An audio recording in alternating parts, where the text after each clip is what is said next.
Jumpa lagi Sobat Keramat Nyawiji TV. Kali ini aku akan membacakan cerita horor yang tengah jadi viral di dunia maya. Jangan kemana-mana karena kamu gak sendirian.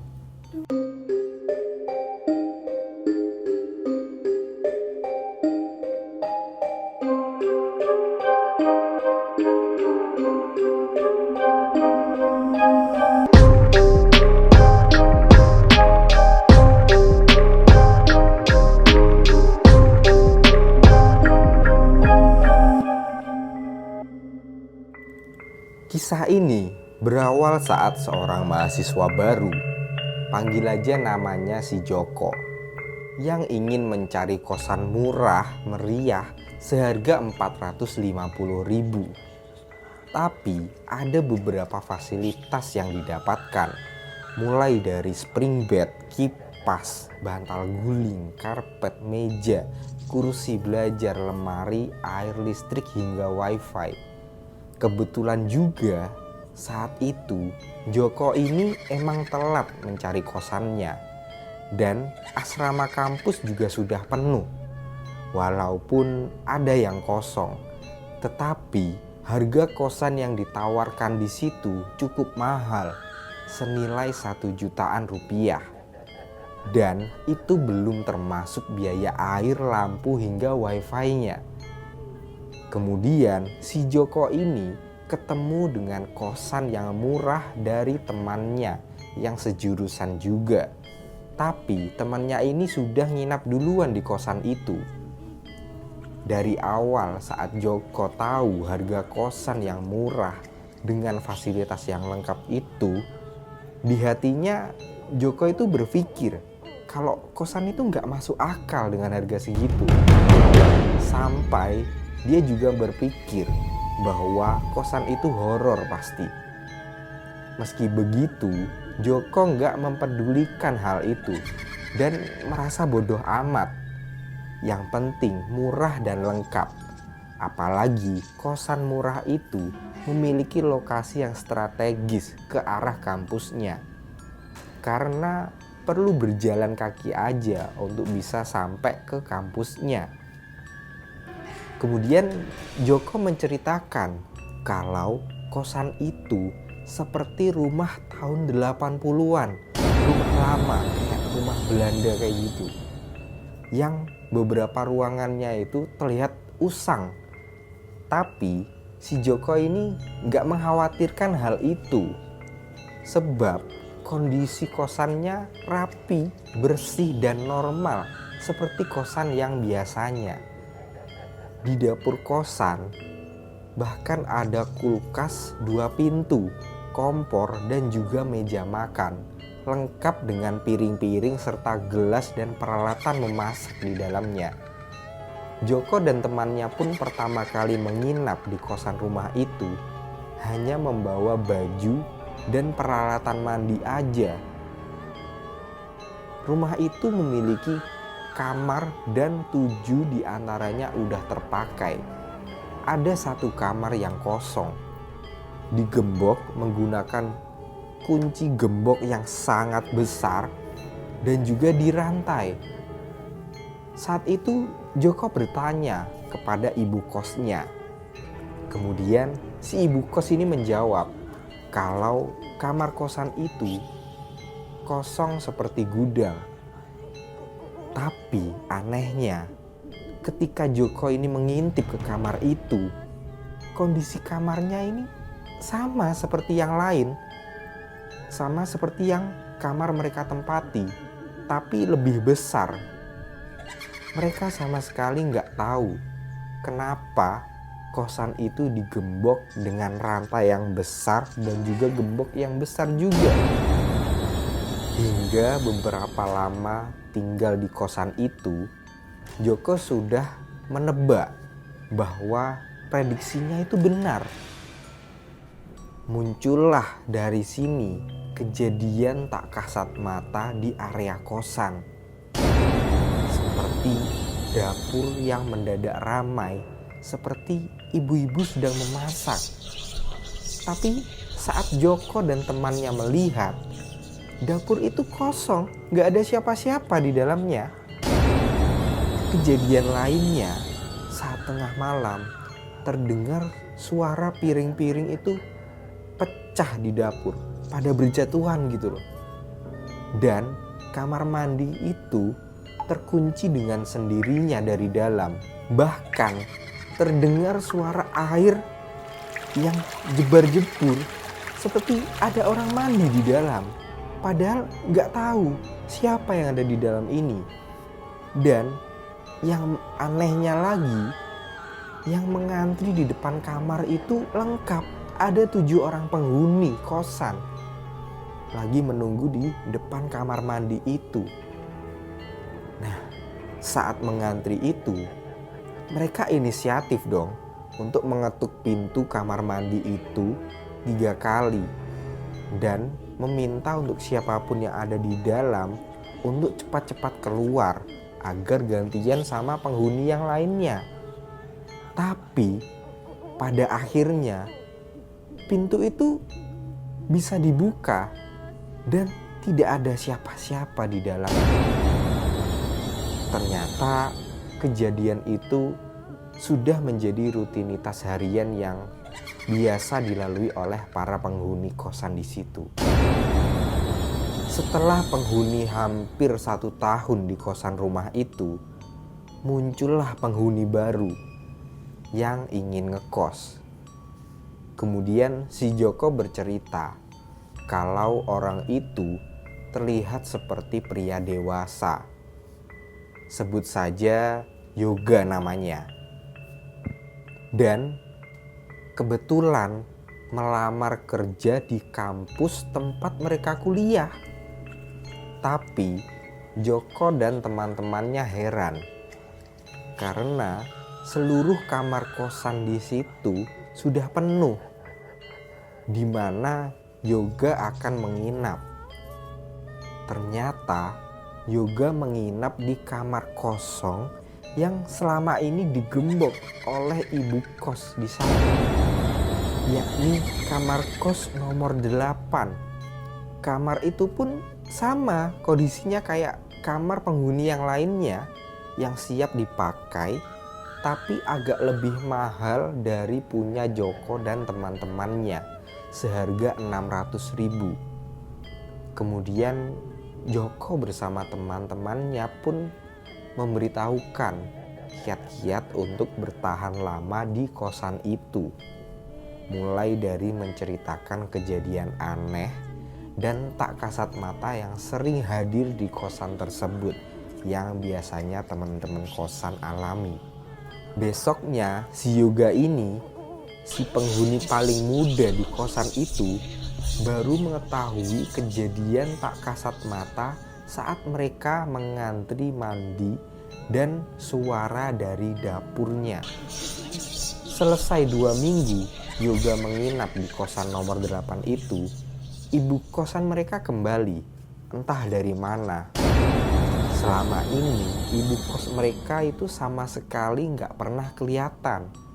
Bahkan dari saat pertama kali Joko menginap di kosan itu.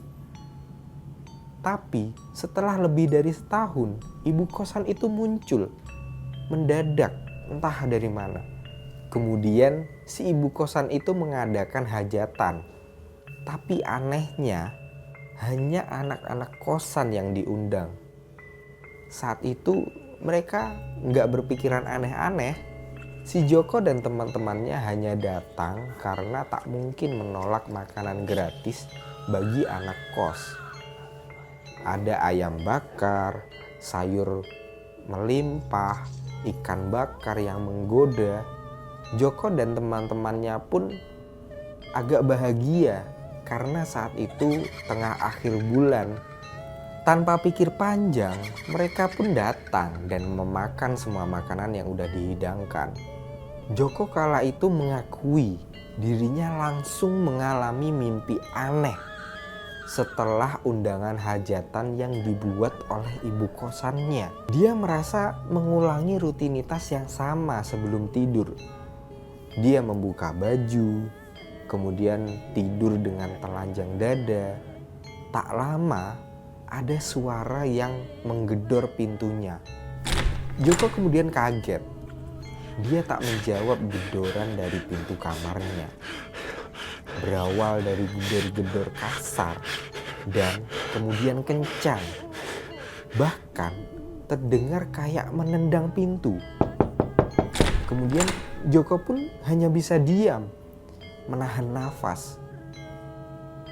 Dia ketakutan sekali, gemeteran di dalam situ. Kemudian ia masuk ke dalam lemari untuk sembunyi. Tak lama setelah itu, dia mendengar suara pintu kamarnya terbuka. Joko pun mendengar suara langkah kaki berat masuk ke dalam kamar dia.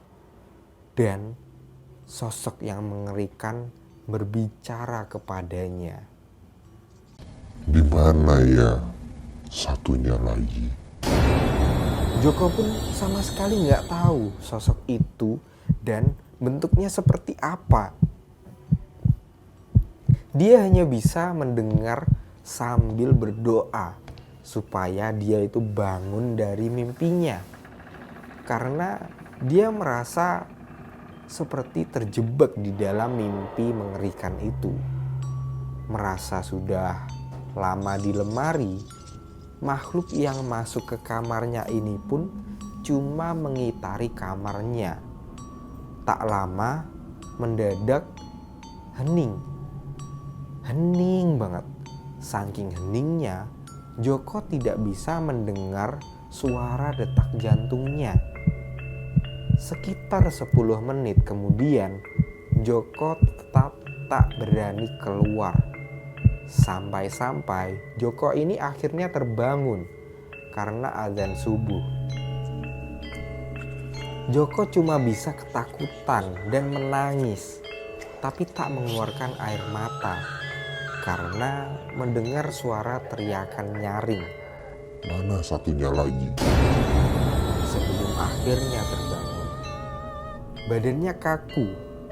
Habis bersih-bersih, mereka pun tidur.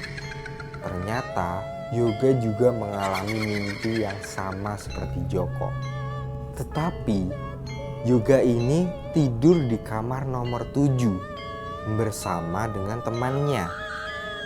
Dan sosok itu pun sempat bilang, Ketemu. tapi hanya Yoga yang bisa lihat makhluk itu setelah bangun dari mimpinya dan menceritakan mimpi itu. Si Yoga ini mengakui kalau makhluk misterius itu hanya menyentuh keningnya aja, terus pergi entah kemana.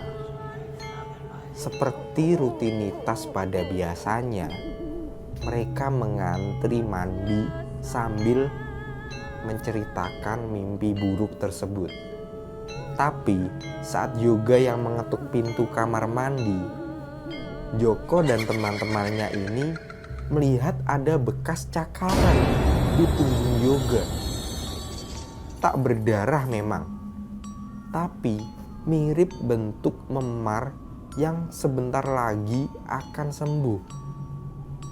Nah, saat Joko dan teman-temannya ini mau bertanya apa yang terjadi pada punggung Yoga setelah mandi, ternyata Yoga ini sudah berangkat lebih dulu. Joko bersama dengan teman-temannya ini pun melihat ibu kos yang mendadak jadi ketus. Bahkan setelah senyum dan menyapa, mereka cuma dipelototin aja karena gak mau berpikir aneh-aneh. Joko dan teman-temannya ini pun berangkat kuliah. Nah, setelah selesai kuliah, mereka balik lagi deh ke kosan.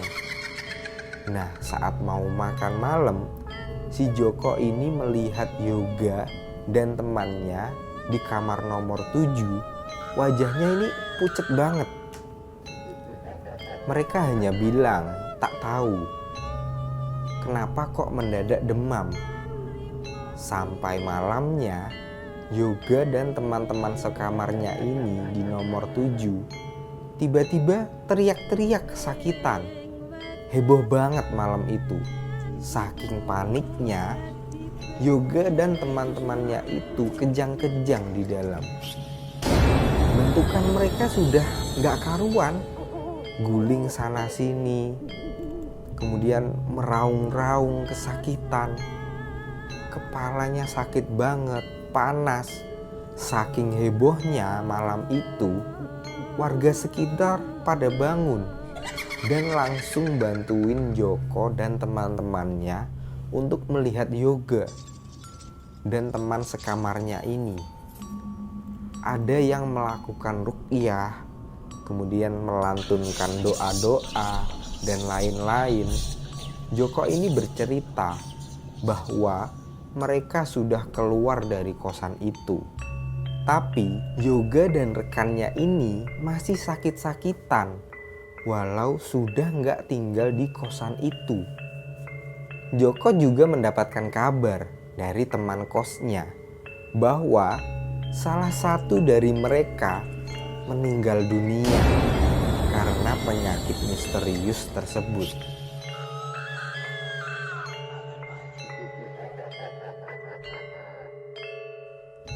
Nah, pria yang kita sebut sebagai Joko itu tak memberikan lokasi kos mereka itu di mana, karena sudah sepakat dengan teman-temannya kalau mereka itu melarang memberikan lokasinya untuk menghindari hal-hal yang tidak diinginkan di antara mereka ini.